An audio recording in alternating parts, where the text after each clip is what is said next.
नमस्कार, मी अजित चव्हाण. रणसंग्राम महापालिकेमध्ये आपण आज राज्याची राजधानी मुंबईमध्ये आलो आहोत. महाराष्ट्रभरामधल्या महापालिकांचे रणसंग्राम आपण पाहिलेत. आज आपण मुंबईमध्ये आहोत. मुंबईतला महापालिकेचा रणसंग्राम संबंध राज्यात नाही तर देशामध्ये गाजतोय.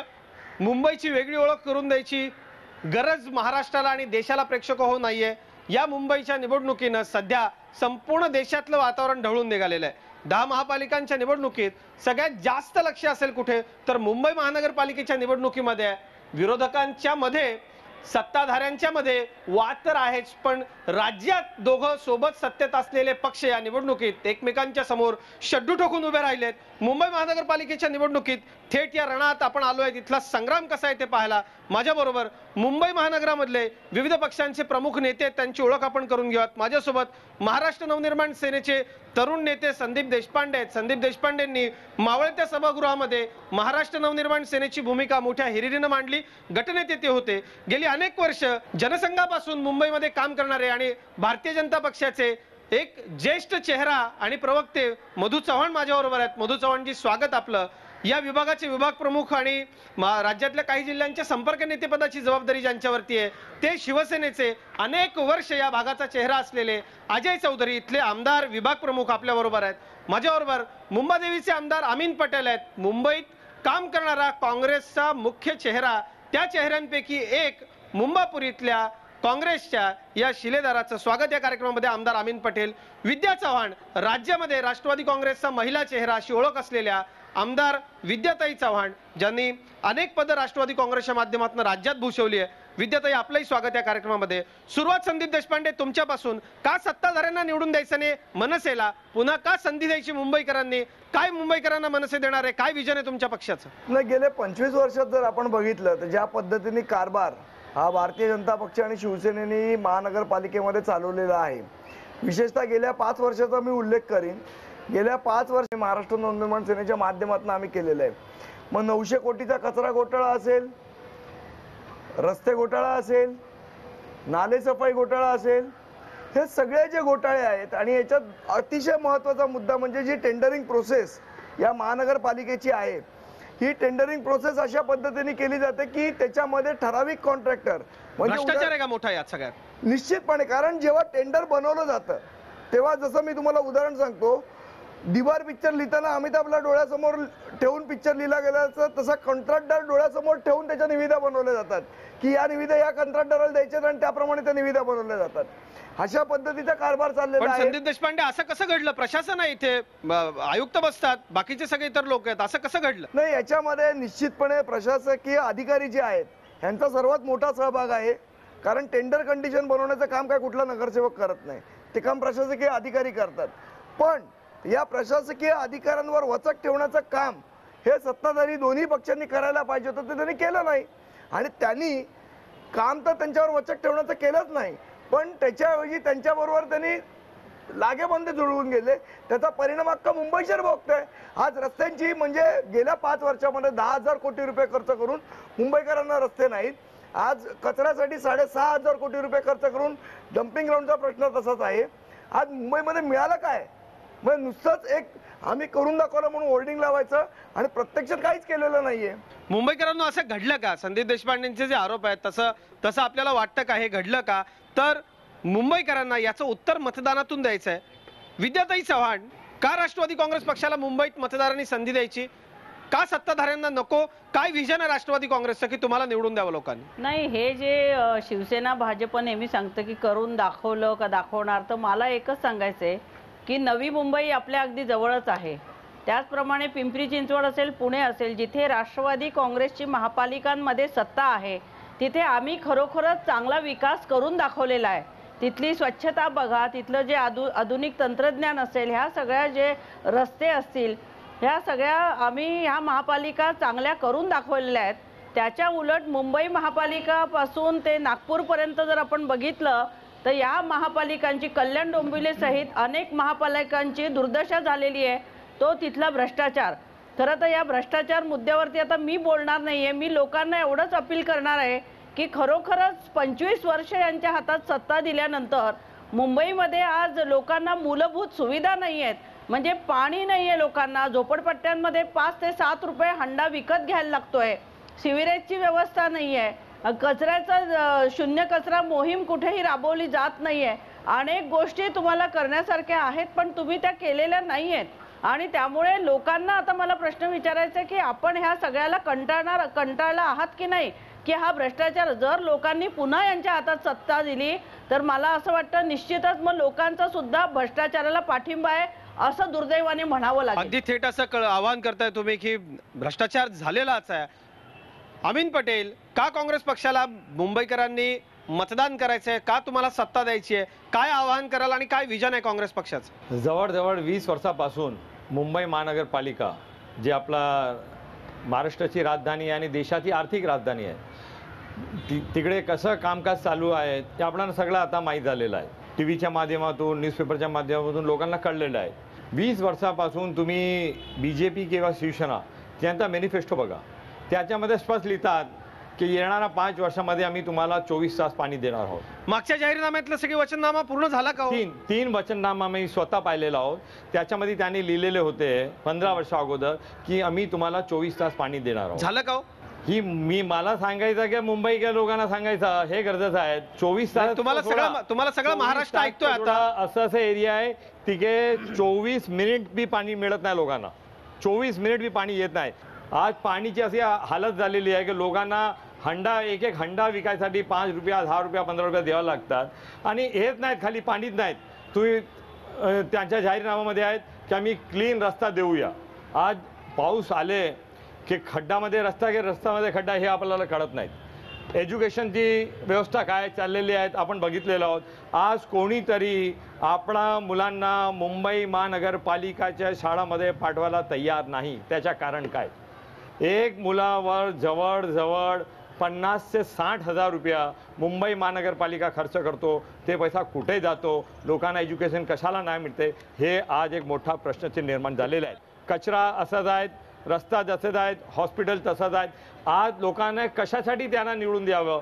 काँग्रेसचा एक विजन आहे की तुम्ही 20 वर्ष तुम्ही त्यांना टेस्ट केलेलं आहे, ते मिसाईल वर झालेलं नाही, ते नीचेच आहेत. आम्हाला मतं द्या आणि 5 वर्ष द्या, आम्ही तुम्हाला जे तुमची नागरिक सुविधा आहे ते 100% देऊ. त्याच्यासाठी आम्ही वचनबद्ध आहोत. खरं आहे, तुम्ही म्हणताय आम्हाला सत्ता द्या, आम्ही करून दाखवू. भारतीय जनता पक्षाकडे आपण जेव्हा मधू चव्हाण, मुंबईला जागतिक दर्जाचं शहर आम्ही म्हणतो, देशाची आर्थिक राजधानी म्हणतो. आपणही शिवसेनेबरोबर इथं सत्तेमध्ये होतात. काय नेमकं तुम्ही केलंय असं की पुन्हा लोकांनी तुमच्या हातात सत्ता दिली पाहिजे मुंबईची? मुळामध्ये या लोकसभा किंवा विधानसभेच्या निवडणुका नाहीत, या स्थानिक स्वराज्य संस्थांच्या निवडणुका आहेत. जनतेला तुमच्या भांडणाशी काही देणं घेणं नाही. तुम्ही परस्परांना किती दोषारोप करता, किती एकमेकांची उणीधुणी काढता, याच्याशी काही देणं घेणं नाही. शिवसेनाने आम्ही एकत्र काम करतो त्याच्याबद्दल बोलू, पण अमीन पटेल साहेब, मी तुम्हाला विचारू इच्छितो की या मुंबई शहराची भौगोलिक रचना लक्षात घेतल्यानंतर इथे 60 ते 65 लाख लोकच राहिले पाहिजेत. पण या मुंबई शहरामध्ये 1978 साली माझ्यासारखा नगरसेवक निवडून आला तेव्हा 67 लाख लोकसंख्या होती. आज 1,21,00,000 लोकसंख्या आहे. हे कोणाच्या पापाचं फळ आहे? हे काँग्रेसच्या पापाचं फळ आहे. कारण मिळेल तिथे एक मिनिट ऐका, तुमच्या कोणाच्या बोलण्याच्या मध्ये मी अडथळा आणला नाही आहे. माणसं पोट हातावर घेऊन मुंबई शहरात का आली? गावागावातून मिळेल तिथे राहिली, झोपडपट्टीत राहिली, फुटपाथवर राहिली, जनावरांसारखी जीवन जगतायत. चाळीमध्ये 10 संडास असतील तर 5 तुंबलेले असतात. कारण गावागावात तुम्ही विकास गेल्या 60 वर्षामध्ये केला नाहीत. गावागावामध्ये तालुक्याच्या स्तरावर एखादं रुग्णालय काढलं नाहीत. प्रत्येक हाताला काम, शेताला पाणी दिलं नाहीत. शेकडो एकर जमीन त्या ठिकाणी आज कोरडवाहू असेल काय कोरडी पडलेली आहे. आणि म्हणून मुंबईची लोकसंख्या वाढली. मुंबईमध्ये माननीय मुरली देवरात या जगात नाही आहेत, मी त्यांच्याबद्दल आदर ठेवतो, पण धोरण म्हणून बोलतो. त्याच्या अगोदर त्या ठिकाणी मुंबईचे अध्यक्ष मला असं वाटतं त्या ठिकाणी त्यांचं नाव मला आठवत नाही, की जे श्रीमती इंदिरा गांधींच्या अतिशय जवळचे होते. निवडणूक आली रे आली. मुंबई शहरात बाळासाहेब ठाकरेंचं श्रद्धेय, बाळासाहेब ठाकरेंचं कुठल्या झोपडपट्टीला नाव नाही आहे. अटल बिहारी वाजपेयी झोपडपट्टीला नाव नाही आहे. इंदिरा गांधी नगर, राजीव गांधी नगर, संजय गांधी नगर, कामराज नगर, यमराज नगर. मुंबई शहरात निवडणुका आल्या की निवडणुकीच्या अगोदर जाहीर करायचं की मुंबई शहरात या झोपडपट्टीला मान्यता देऊ. तुम्हाला आम्ही 70 पर्यंत मान्यता देऊ. तुम्हाला आम्ही 72 पर्यंत मान्यता देऊ, त्यांना त्या ठिकाणी मतं देणारे यंत्र समजायचं. जा बहिरामपाड्याच्या झोपडपट्टीत, जा धारावीच्या झोपडपट्टीत. का झोपडपट्ट्या वाढल्या? माणसाला नक्की गटारावर आम्ही- राहिला नक्की त्याचं आम्ही कारण धारा- नाही पण मागच्या मधुभाऊ आपण ज्या पद्धतीनं मागच्या कार्यकाळावर आरोप करताय, मागच्या काळात तुम्ही काय केलं? ठीक आहे, त्यांनी झोपडपट्ट्या वाढवल्या. आपण आपल्या सत्तेच्या काळात मधु चव्हाण साहेब काय केलं मुंबईकरांसाठी? तुम्ही ऐकून घ्या. मुंबईला काय दिलंय सांगा ना. हो, मी तुम्ही 20 वर्ष शिवसेनेची- सत्तामध्ये आहेत, ऐकून काय घ्या. दिलंय सांगा ना. ऐकून घ्या. मुंबई शहरामध्ये त्या ठिकाणी तानसा आणि वैतरणातून पाणी येत होतं. मुंबई शहरामध्ये वर्ल्ड बँकेकडून लोन घेतलं गेलं. मी शिवसेनेची सराहना करीत नाही, त्यांचे आमचे वैचारिक मतभेद आहेत किंवा जे काय विचार आहेत ते घेऊन मुंबईच्या जनतेसमोर आम्ही नक्कीच जातो आहोत. पण या मुंबई शहरामध्ये त्या ठिकाणी तुमचं राज्य होतं ना, माननीय रामराव अधिक स्वर्गीय अध्यक्ष उपमुख्यमंत्री असताना तुम्ही मुंबई महानगरपालिका बरखास्तीचं कलम त्या ठिकाणी टाकलं. मुंबई महानगरपालिकेतल्या भ्रष्टाचाराचं मी समर्थन करत नाही, जे आहे ते आम्ही मांडतोय. का तुम्ही मुंबई सहभागी आहे त्यांच्या ऐकून घ्या. तुम्ही- का तुम्ही मुंबई सत्तामध्ये आहेत, महानगरपालिका बरखास्त तुम्ही केली नाही? भ्रष्टाचारमध्ये आहेत. मुंबई शहर तुम्ही पण भ्रष्टाचारमध्ये आम्ही आहेत ना. भ्रष्टाचारामध्ये आहोत की नाही? अरे तुम्ही आहे ही सत्तामध्ये, मुंबईची डेप्युटी जनता मेयर तुमचा समजेल. आहे, डेप्युटी मेयर तुमचा आहे, डेप्युटी मेयर तिकडे तुमचा मुंबई आहे, शहराची इम्प्रुव्हमेंट वाट कमिटी लावलेली आहे. तुमचा आहे. चौधरी साहेब, चौफेर सगळ्या विरोधी पक्षांनी हल्ला चढवल्यानंतरही शिवसेनेचे नेते कॉन्फिडंट आहेत का पुन्हा सत्ता तुमच्या हातामध्ये द्यायची? काय असं करून दाखवलंय शिवसेनेनं की पुन्हा निवडून द्यावं लोकांनी आपल्याला? बघा, मला असं वाटते की मुंबई महानगरपालिकेची निवडणूक आहे. नागरी सुविधांबरोबर एक अतिशय दुसरा जिव्हाळ्याचा प्रश्न देखील आहे. मी कोणावरती आरोप करत नाही, पण अनेक जण हे निवडणुका आल्या का लोकांच्या समोर येतात किंवा लोकांच्या समोर मतं मांडतात किंवा लोकांना आमचे किती जिव्हाळा आहे हे दाखवण्याचा प्रयत्न करतात. परंतु आम्ही जे आमचे तळागाळातले कार्यकर्ते आहेत, लोकप्रतिनिधी आहेत, हे वर्षाचे 365 दिवस लोकांच्यामध्ये असतात.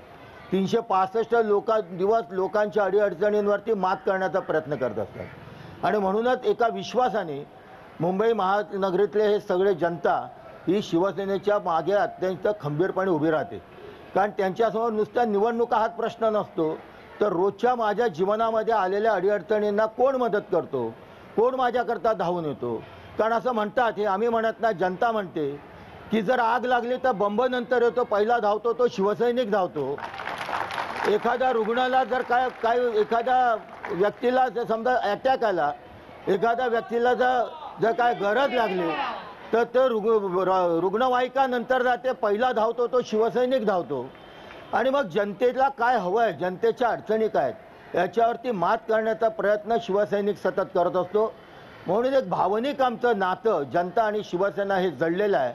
आणि त्याचबरोबर मुंबई महानगरपालिकेमध्ये ज्या सुविधा दिल्या जातात, का निवडणुका आल्या का राजकारण करायचं, निवडणुका आल्या का आरोप प्रत्यारोप करायचं, पण एवढा दिलदारपणा पाहिजे, जिथे चुका आहेत तेव्हा तिथे चुका आहेत म्हणून दाखवा. परंतु जे चांगलं काम केलं आहे ते चांगलं काम हे महापालिकेने केलं हे सांगण्याचं औदार्य देखील असायला पाहिजे, प्रत्येक पक्षाच्या नेत्यामध्ये असायला पाहिजे. कारण हे मी म्हणत नाही, ज्यावेळी पारदर्शकता हा विषय काढला जातो आणि भ्रष्टाचाराचे आरोप केले जातात, त्याच वेळेला या भारताच्या अर्थ मंत्रालयाकडनं जो काय बजेटपूर्वी जो काय सर्वेक्षण केलं जाते त्याच्यामध्ये मुंबई महापालिकेचा पारदर्शकतेमध्ये सगळ्यात पहिला क्रमांक आहे. हे कोण म्हणते? तर ज्या भारतीय जनता पक्षाकडे अर्थ मंत्रालय आहे, त्यांचे अर्थमंत्री आहेत, त्यांचं खातं हे सर्टिफिकेट देते. मग ते म्हणतात ते खरं का इथे जे काय कोकलतात ते म्हणतात ते खरं? त्यामुळे काहीच्या चांगल्या गोष्टी आहेत आणि नक्कीच केलेल्या आहेत. खरं म्हणजे विविध विकास कामे केली आहेत असा चौधरी साहेब आपला दावा आहे. या सर्व मान्यवरांना आणखी त्यांच्या पक्षाची बाजू मांडायची आहे.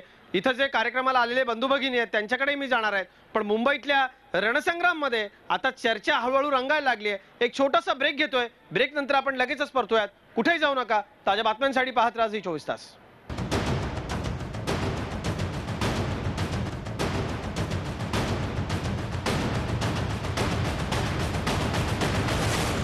महापालिकेच्या रणसंग्राम मध्ये पुन्हा एकदा स्वागत. आपण मुंबईत आहोत. प्रत्येक पक्षाने आपली बाजू मांडली आहे. काही मुंबईकरांना थेट प्रश्न विचारायचे आहेत, अगदी थेट आणि थोडक्यात. माननीय अजय चौधरी साहेबांनी सांगितलं की मुंबईची भौगोलिक परिस्थिती बदलता येणार नाही. ठीक आहे, आम्ही ते एकदा मान्य करतो. पण तुमची सत्ता असताना जे फुटपाथ आहेत, जे आपले पदपाथ आहेत, ते आम्ही टॅक्स पेअर असताना सुद्धा आम्हाला चालण्यासाठी मिळत नाहीत. फेरीवाल्यांनी तिकडे ठाण मांडलेलं आहे आणि सर्व ते बघावं तर सर्व परप्रांतीय फेरीवाले आहेत. त्याच्यात तुमचं काय धोरण आहे याचं तुम्ही उत्तर द्या. परप्रांतीय फेरीवाल्यांचा त्रास मोठा. आणखी कोणाला प्रश्न विचारायचा आहे? मला पाहुण्यांकडे जायचं अगदी थेट आणि थोडक्यात. अजय चौधरी साहब से मेरी पूछना है कि पिछले लोग विधानसभा के इलेक्शन में भी आप अलग अलग लड़े थे और दोनों को गालियां देते थे और मुंबईकर को आपने धोखा दिया, हम अलग लड़ेंगे, और अभी आज फिर उद्धव ठाकरे जी कहते हैं हमारे नेता के जेब में इस्तीफा रहता है, तो आप मुंबईकर लोग को धोखा में क्यों अभी इस्तीफा दे दो, बाद में फिर आएंगे फिर मिल जाएंगे. तो मुंबईकर लोग के साथ धोखा दिया या आपने उनके बीजेपी के अगेंस्ट में वोट दिया, बाद में मिल जाएंगे. और मैं अब मधु चौहान जी से एक बात पूछना चाहता हूं कि आप पूरे हिंदुस्तान में बदे की सवाल करते, आपने क्या किया वो नहीं किया, कांग्रेस ने ये किया, कांग्रेस ने ये किया. अरे अभी आपको पब्लिक ने सत्ता दे दी, 3 साल में वहां क्या किया, 20 साल में यहाँ क्या किया, ये जवाब दीजिए. कांग्रेस ने क्या किया उसको पब्लिक ने हटा दिया. ठीक आहे, काँग्रेसने काही केलं नाही म्हणून लोकांनी काँग्रेसला हटवलं. तुम्ही काय केलं ते सांगा, असा मधु चव्हाणांना प्रश्न आहे. माझा भाजपला हा प्रश्न आहे, खास करून सत्तेत असल्यामुळे, वैयक्तिक भाजपला नाही. तुमच्या मागे शिरोडकर शाळा आहे, जवळपास 1000 विद्यार्थ्यांचं फ्युचर CBSE बोर्डमुळे अर्ध्या अवस्थेत अडकवून ठेवलं आहे. आम्ही 2 वर्ष प्रयत्न करतोय त्याला मान्यता मिळवून देण्याची. शिक्षण मंत्री राज्यात तुमचे, केंद्रात तुमचे, हा प्रश्न निकालात का नाही काढला याचा सगळ्यांसमोर जाहीर उत्तर द्या. आपण आधी सुरुवात करूयात अजय चौधरींपासून. चौधरी साहेब, फुटपाथ मिळत नाहीत म्हणतात आणि परप्रांतीयांची संख्या वाढली आहे, मराठी माणसाचं नाव घेते शिवसेना, असं का घडलं आपल्या सत्ता काळात असं विचारतात. आता आपल्याला साऱ्यांना माहिती आहे की फेरीवाला धोरण काय शिवसेना ठरवत नाही आहे. फेरीवाला धोरण हे सुप्रीम कोर्टाच्या गाईडलाईनप्रमाणे केंद्र सरकारच्या आदेशानुसार ठरवलं जातं आणि सत्ता कोणाची असो शेवटी कारभार हा नियमानुसार चालतो. पण मराठी माणसं विस्थापित होऊ नये हे पाहण्याचं काम आम्ही सतत करत आलो, यापुढे करत राहू. परंतु आज जे काय परप्रांतीयांच्या नावाखाली निव्वळ राजकारण केलं जाते आहे, शेवटी या मुंबईमध्ये येणारा माणूस हा कुठेतरी पोट भरण्याकरता आलेला असतो. त्यांनी नियम पाळायला पाहिजेत, नियमाप्रमाणे वागायला पाहिजे, तेवढंच खरं आहे. नाही चौधरी साहेब, सगळा महाराष्ट्र तुम्हाला ऐकतोय. शिवसेना सत्तेत नव्हती तरी फरक पडत नव्हता. मुंबईत असं आहे, शिवसेनेनं मनात आणलं तर शिवसेना करू शकते असं सगळ्यांना वाटतं. तुमच्याकडे अपेक्षा आहे म्हणून लोक बोलतात, तसं कराल का? फेरीवाला धोरण हे सरकार ठरवते, फेरीवाला धोरण सुप्रीम संदीप देशपांडेंना मला वाटतं याच्यावरती बोलायचंय. संदीप, शिवसेनेच्या उत्तरानं समाधानी होता येईल का? केंद्र सरकारने कायदा संमत केलेला आहे, चौधरी साहेबांच्या माहितीसाठी सांगतो. आणि कायदा संमत करून केंद्राने महापालिकेला असे आदेश दिलेले आहेत की हे धोरण आहे ते तुम्ही तुमच्या राज्यात राबवायला पाहिजे. पण ते जे धोरण आहे महापालिकेने मंजुरीसाठी आणलेलंच नाहीये. आणि ज्या वेळेला सीताराम कुंटे साहेब आयुक्त होते त्यावेळेला सगळा तो फेरीवाल्यांचा सर्वे केला आणि ते कमी होण्याच्या फेरीवाले वाढवण्याचं काम त्यांनी केलं. त्यानंतर हे धोरण महापालिकेने मंजूर करायला पाहिजे होतं जेणेकरून त्याचं इम्प्लिमेंटेशन झालं असतं. पण महापालिकेच्या सत्ताधारी पक्षाने, मी काय एकट्या शिवसेनेला दोष देणार नाही याच्यामध्ये, शिवसेना आणि भारतीय जनता पक्ष या दोन्ही पक्षांनी हे धोरण मंजूर करायला पाहिजे होतं जेणेकरून हॉकिंग झोन आणि नॉन हॉकिंग झोन निर्माण झाले असते आणि लोकांना तो प्रश्न सोडवता आला असता. पण हे धोरण जाणीवपूर्वक सभागृहात आणलं गेलं नाही, सभागृहात मंजूर केलं गेलं नाही आणि ते असंच लटकत ठेवलंय. ह्याच्यामध्ये कोणाचे नेमके इंटरेस्ट आहेत, कोणाला किती पैसे जातात फेरीवाल्यांकडनं, हाही बघण्याचा मुद्दा. म्हणजे मुंबईतल्या फेरीवाल्यांकडनं हप्ता वसुली केली जाते, हा आरोप खरा आहे का संदीप देशपांडे? मुंबईकर ऐकतात, याच्यामध्ये चौकशी, कारण महापालिकेच्या निवडणुकीत हा महत्वाचा मुद्दा आहे. कुठल्या अधिकाऱ्यांचे इंटरेस्ट आहे याच्यामध्ये, कुठल्या अधिकारी, अधिकाऱ्यांवर कारवाई का झाली नाही? आपण महापालिकेमध्ये होतो, निश्चित आम्ही लोक आता याच्यावर आवाज ऐकतात. उठवलेला आहे. अजयजी बोला. आम्ही याच्यावर आवाज उठवलेला आहे. सत्ताधारी पक्षाने नेहमी या अधिकाऱ्यांना पाठीशी घातलेलं आहे. बोलणं आणि त्या महापालिकेमध्ये आपण गटनेते आहात एका पक्षाचे, आपल्याला अमर्याद आपल्याला आता मला बोलू दे, आता मला बोलू दे, त्यावेळेला सभागृहात मला बोलू दे. मी फक्त एक गोष्ट क्लिअर करतो, जे सवय आहे ते थांबा, मला बोल द्या. काट्याने घालत तुम्ही बोलत असताना तुम्ही बोलत असताना माहिती देतोय मी, नाही, मला जे माहिती आहे. शेवटी राजकारण म्हणून रस्त्यावरती येणं बोलणं वेगळं आणि ज्या सार्वभौम सभागृहामध्ये आम्ही बसतो तिथे आम्हाला अधिकार असतात, त्या अधिकाराची जाणीव आम्हाला असायला पाहिजे. का नाही तुम्ही सभागृहात या धोरणाविरोधात बोलणालेत, का नाही ठराव आणलात, का नाही निषेध केलात, का नाही धोरण नाही आणत म्हणून राजीनामा दिलात. रस्त्यावरती एक भूमिका मांडायची आणि त्या सभागृहामध्ये एकाच्या मांडीला मांडी लावून बसायचं आणि तिथे वेगळी भूमिका मांडायची, याचा मी निषेध करतोय. याच्यामध्ये मला असं वाटतं म्हणजे विरोधी पक्षाला तुम्ही सांगताय की तुम्ही काय नाही प्रस्ताव आणला, प्रस्ताव आणायचं काम सत्ताधारी पक्षाचं, एवढं तरी चौधरी साहेब तुम्हाला माहिती पाहिजे.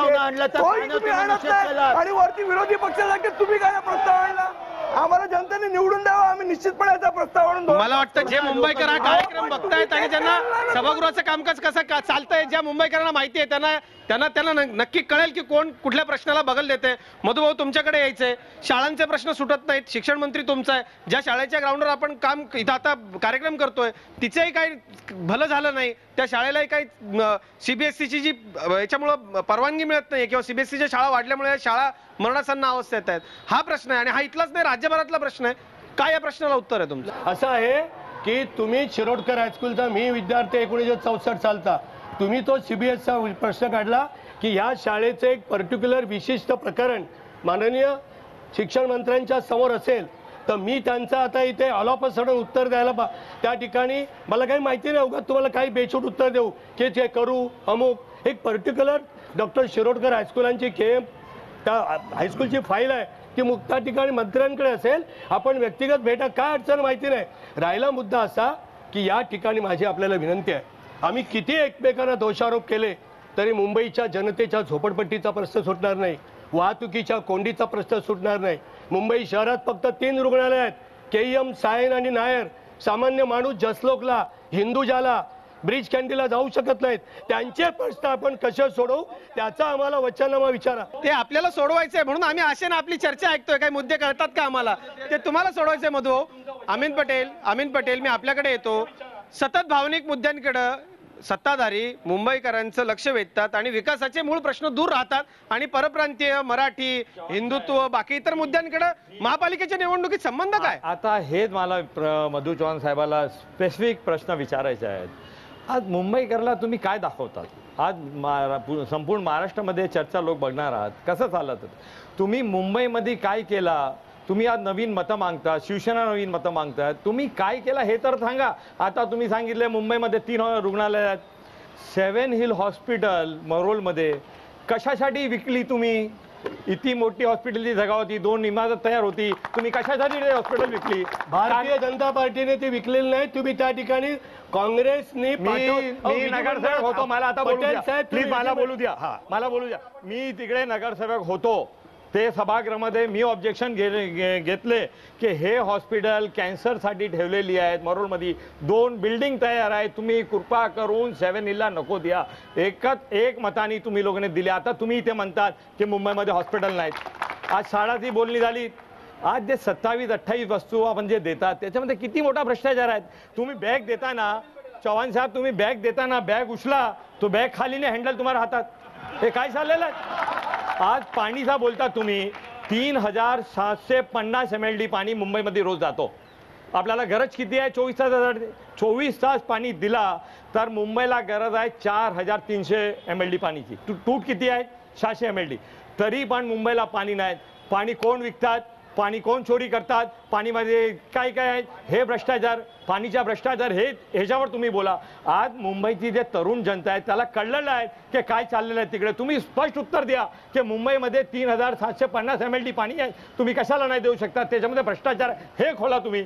आज तुम्ही जे स्पेसिफिक मुद्दा आहे त्याच्यावर नाही बोलणार आणि तुम्ही इथे तिथे करून निवडणूक लढणार. खरं आहे, आपल्याला विद्या चव्हाणांकडे जायचंय, पण मला एका ब्रेकसाठी थांबायचंय.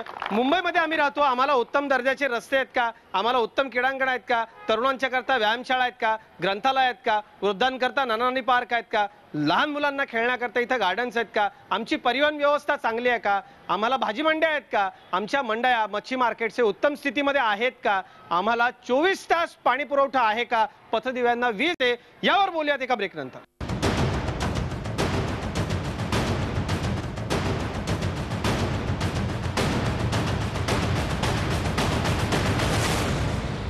रणसंग्राम मध्ये पुन्हा एकदा स्वागत. आपण मुंबईमध्ये आहोत आणि थेट काही प्रश्न विविध पक्षाचे कार्यकर्ते या ठिकाणी नेत्यांना विचारणार. थेट थोडक्यात, मुंबई महानगरपालिकेतून ज्या महिलांसाठी योजना येतात त्या फक्त त्याच तिथल्या नगरसेवकापर्यंत का राहतात? त्या महिलांपर्यंत का पोहोचवल्या जात नाही? महिलांच्या योजना पोहोचत नाहीत असा यांचा आरोप आहे. अगदी थेट आणि थोडक्यात काका. शापूरजी पालनजी एक मोठी झोपडपट्टी आहे, त्यामध्ये शौचालय एवढे कमी आहेत, मला वाटते 800 ते 1000 झोपडे आहेत. हा शौचालयाचा प्रश्न आहे. मुंबईमधला दुसरा एक अशी गोष्ट आहे, जे डबे कचरा उचलण्याचे मोठे मोठे डबे जे दिले जातात हे प्रत्येक बिल्डिंगला देतात, पण काही नगरसेवकांच्या घरी डबे जवळजवळ 40 ते 50 घर डबे आज आढळून आलेले आहेत. त्याचं काय? म्हणजे कचऱ्याचे सगळे म्हणजे नगरसेवकांच्याच घरात इतका कचरा होतो का असाही तुमचा आरोप आहे. म्हणजे हा आश्चर्यजनक आरोप आहे. आपण विचारूया. पण विद्याताई तुमच्यापासून सुरुवात करतो मी. शौचालयांचा प्रश्न आहे. महिलांच्या करता शौचालय नसतात. वर्षभर बातम्या लावून लावून कंठशोष झालाय आमचा. मुंबईमध्ये हे नाहीये. आणि मला जाहीररित्या या कॅमेऱ्यावरती मला सांगावंसं वाटतं, राज्याच्या 10 महापालिकांमध्ये हा प्रश्न आहे. माझ्या माता भगिनींना टॉयलेटला जायचं कुठं रस्त्यावरती तर फार मोठा प्रश्न पडतो. त्या सगळ्यांच्या वतीने हाही प्रश्न माझा शिवसेनेला. पण विद्याताई, भावनिक मुद्द्यांवरती राजकारण मुंबईच्या निवडणुकांमध्ये होतं आणि मूळ मुद्दे बाजूला पडतात. नाही, निश्चितच भावनिक मुद्दे केले की लोकांचं लक्ष डायव्हर्ट करायचं आणि मतं स्वतःकडे खेचून घ्यायची असा प्रकार आहे. पण लोकांनी या भूलभुलैयामध्ये न पडता आपल्याला जे योग्य वाटेल तेच केलं पाहिजे. शौचालय नाही आहेत मुंबईमध्ये. मला सांगावंसं वाटतं, मी नगरसेविका असताना अनेक वेळा ही मागणी केलेली आहे आणि MMRDAने हायवेवरती 250 शौचालय बांधायची योजना केलेली असताना मुंबई महापालिकेने, खास करून शिवसेना भाजपने हे सांगितलं की मूलभूत सुविधा देण्याचं काम आमचं आहे, आम्ही देऊ. शौचालयांची कमतरता आहे आणि ती दिली पाहिजे, परंतु द्यायला शिवसेना भाजपचं सरकार कमी पडलेलं आहे. आरोग्याची व्यवस्था तीच आहे. 227 वॉर्डामध्ये आरोग्य केंद्र आहे. मी अनेक वेळा सांगितलेलं आहे की KM सायन अशा हॉस्पिटल्सवरचा ताण जर कमी करायचा असेल तर आरोग्य केंद्र हे सुव्यवस्थित केलं पाहिजे. पण आरोग्य केंद्र सुद्धा नाही आहे. आता कायदा सुव्यवस्थेचं किंवा इतर प्रश्न विचारलेले आहेत. कलेक्टर दिंडोशीला मालाडमध्ये माझ्या कॉन्स्टिट्युएन्सीमध्ये तिथे कलेक्टर आणि महापालिकेचे प्लॉट्स आहेत. त्याच्यावर अनधिकृत भंगारवाले आधी होते, आता मोठे फर्निचरचे दुकानं झाले आहेत. फेरीवाले रस्त्यावर बसतात. सगळ्यांकडनं हप्ते वसुली शिवसेनेचे लोक करतायत, ते आम्ही उघड डोळ्याने पाहतोय. शेवटाकडे आपण बोलतोय. अमीन पटेल, भावनिक मुद्दे इथं तुम्हाला भारी पडतात का हो? आणि मुंबईकरांना या सगळ्या भावनिक मुद्द्यांवरती भुलवलं जातं असं वाटतं का निवडणुकीत? आमची हेच म्हणणं आहे, मुंबईसाठी तुम्ही मतं द्या. आतापर्यंत तुम्ही एक पक्षाला मतं दिले, मराठी माणूस मतं दिले. मराठी माणसाचा काय झाला हे सर्वांना माहीत आहे. ते बसलेलं सगळं माझा बंधू आहे, बनी आहे, त्यांना माहीत आहे की मराठी माणसाचं काय झालं. आज दादर सोडा, तुम्ही बाहेर या, तुम्ही बाहेर या. दादर लालबाग पासून बाहेर या. मुंबईमध्ये काय चाललंय बघा. आज मुंबई कोल्हापूर ते दैसर झालेला आहे. आज कांदिवली बोरिवलीला बघा. आज मला एकच म्हणायचं आहे चव्हाण साहेब, माझी एकच म्हणणं आहे, मुंबईची जे दुर्दशा झाली आहे त्यांना आपल्याला सुधारायची आहेत ना, तर तुम्ही परिवर्तन करा, मतं द्या आणि 5 वर्ष आम्हाला द्या आणि बघून घ्या मी काय करून देतो. अजय चौधरी, विद्यार्थ्यांनी जो प्रश्न विचारला त्याचं पहिलं उत्तर देतो. त्यांनी जो सांगितलं की हप्त्यामध्ये शिवसेनेवाल्यांचे हात आहेत, हप्ता आणि NCP यांचं अत्यंत जवळचं नातं आहे. कारण माधव द्या कारण त्यांचे एक नेते हप्त्यामध्ये आतमध्ये, एक नेते हप्त्यामध्ये आतमध्ये. आणि दुसरं गिरणी कामगारांचा संप जो झाला आणि इथला मराठी माणूस विस्थापित केला तो तुमच्या राज्यामध्ये झाला. तुम्ही त्यावेळी सत्तेवरती होतात. त्याचबरोबर जो मगाशी एका सभ्यगृहस्थाने जो विषय उपस्थित केला की शापूरजी पालनजी वसाहतीमध्ये शौचालय नाहीत, मला माहित नाही ते तिथे फिरायला गेले होते का नाही, तर त्या वस्तीमध्ये कुठेही 5 फूट जागा शिल्लक नाहीये. 5 फूट रिकामी. त्यांची जी शौचालयाची व्यवस्था आहे ती सगळे फुटपाथवरती आहेत आणि त्या तिथे 2 ठिकाणी फुटपाथवरती शौचालय आहेत. बाकीचे सगळे दुकान आहेत. दुकानदार आपल्या दुकानाच्या समोर कुठेही शौचालय बांधून देण्यास तयार नाहीत. त्यांनी कुठेही जागा उपलब्ध करून द्यावी, तिथे शौचालय बांधण्याची जबाबदारी मी आमदार म्हणून घेतोय. संदीप देशपांडे, भावनिक मुद्द्यांमध्ये मुंबईकरांना फसवलं जातं का? आणि निवडणूक भावनिक मुद्द्यांवर गोलगोल फिरवली जाते का? 15 दिवस दोन्ही पक्ष एकमेकांची वाटतील आणि नंतर बाजूला बसतील आणि सत्तेत राहतील परत. आज कल्याण डोंबिवलीत तेच झालं, तेच मुंबईत होणार आहे. म्हणजे काय करायचं की भांडायचं आणि मेन जे मुद्दे आहेत त्याच्याबद्दल बोलायचंच नाही. जाता मधु, का आपल्याला सत्ता द्यायची आणि भावनिक मुद्द्यांवर राजकारण होतं? मुळामध्ये मी एक गोष्ट सांगू इच्छितो ताईना, म्हणजे मी काही शिवसैनिक नाही आहे, परंतु श्रद्धेय बाळासाहेब ठाकरेंच्याबद्दल माझ्या मनात नितांत आदर आहे. मुळामध्ये मुंबई महानगरपालिकेची निवडणूक एक फक्त ताईनं आठवण करून देऊ इच्छितो की स्वर्गीय बाळासाहेब ठाकरेंनी संप मोडलेला नाही. त्या ठिकाणी ऐकून घ्या. नाही, मी काय शिवसेनेची वकिली करत नाही. एक मुद्दा असा आहे की त्यावेळेला दत्ता सामंतांनी, त्यांच्यावर आदर ठेवतो मी, अतिशय बेछूट असा संप केला. कामगारांना देशोधडीला लावलं त्याची चर्चा इथे करू नये. बाळासाहेब ठाकरेंनी मराठी माणसाला देशोधडीला गिरणी पाळतात अजिबात लावलेलं नाही, त्या मी साक्षीदार आहे. नंबर 1. नंबर 2, आपण म्हणता भावनिक मुद्दे अतिशय बरोबर आहे, अतिशय बरोबर आहे, परंतु मुंबई महाराष्ट्रातून तोडली जाईल हे तुंतून राज ठाकरे साहेबच लावतायत. मला आता पण मुंबई शहरात चर्चा आपण अशी करूया की ही मुंबई ही महाराष्ट्राची आहे, कोणी त्याला तोडू शकत नाही. आज 1,21,00,000 लोक जनावरांसारखं जीवन जगतायत आणि म्हणून या मुंबई शहरात नागरी जीवन आम्ही कसं सहज 5 वर्षात देऊ, त्याच्यासाठी आर्थिक उपलब्धता कशी करू, प्रवासाची ट्रेनची व्यवस्था कशी करू. आज मुंबई शहरामध्ये वाहतुकीचे आणि सगळे 12 वाजलेले आहेत आणि ते कसं करू याच्यावर चर्चा होऊ देत. भावनिक मुद्द्याने नाही, मुद्दा असा आहे मधू, तुम्ही 20 वर्षात केलं काय हा प्रश्न सगळे तुम्हाला विचारतात. तुम्ही सांगा ना काय झालं 20 वर्षात, काय केलं सांगा, आपण पुढे जाऊया. भाजप आणि शिवसेनेने 20 वर्षात मुंबईत काय केलं सांगा, आपण पुढे जाऊया. 20 वर्षात काहीच झालं नाही प्रगती. अरे काय झालं तुम्ही सांगा ना. अरे सांगतो ना पटेल, तुम्ही वाट लावली मुंबईची, तुम्ही काय मला वाटतं मधुभाऊ वेळ थोडा आहे, वेळ आपल्याकडे फार शहरात शिवसेना बीजेपीचं राज्य होतं. सिमेंटचे अरे तुम्ही होता नंतर संदीपराव मधुभाऊंना पूर्ण मधुभाऊंचं बोलणं होतं, नंतर आपण मधुभाऊ बोला. मुंबईमध्ये 52 पूल हे युतीचं शासन असताना त्या ठिकाणी 52 पूल झाले. माननीय बाळासाहेब ठाकरे, प्रमोद महाजन हे असताना 52 पूल झाले मुंबईमध्ये.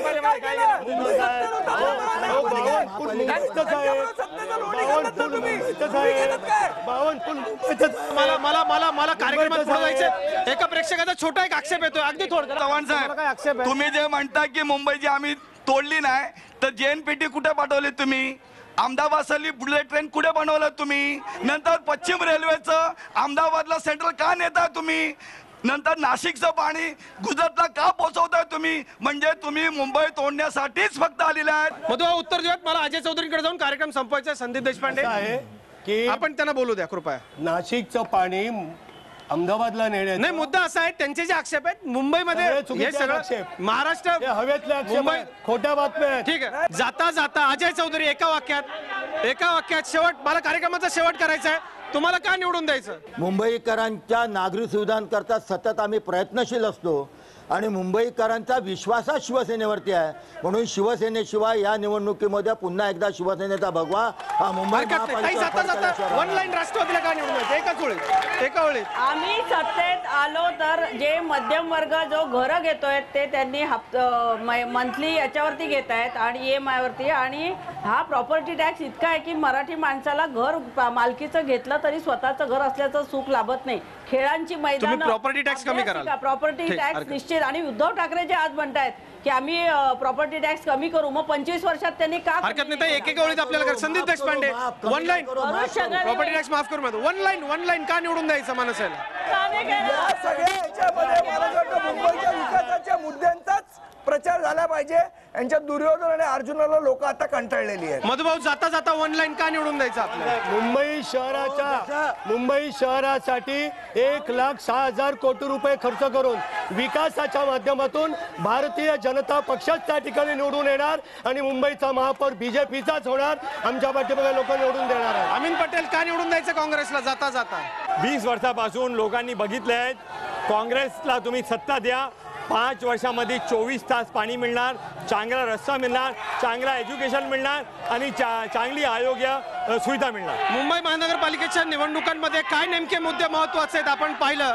जमलेल्या तमाम मुंबईतल्या विविध पक्षाच्या कार्यकर्त्यांनी आपापल्या पक्षाच्या नेत्यांना जोश यावा म्हणून घोषणा दिल्या, पण मुंबईकरांचे योग्य मुद्दे भावनिक आंदोलनांमध्ये हरवले जाऊ नये याचा प्रयत्न या कार्यक्रमातून झाला. मुंबईकर रणसंग्रामच्या माध्यमातून मतदानाआधी आपलं मत चांगलंच पक्क करतील या अपेक्षेसह आज इथंच थांबतोय. उद्या पुन्हा रणसंग्राममध्ये मुंबईच्या पश्चिम उपनगरात भेटूयात. ताज्या बातम्यांसाठी पाहत राहा झी 24 तास. राहा एक पाऊल पुढे.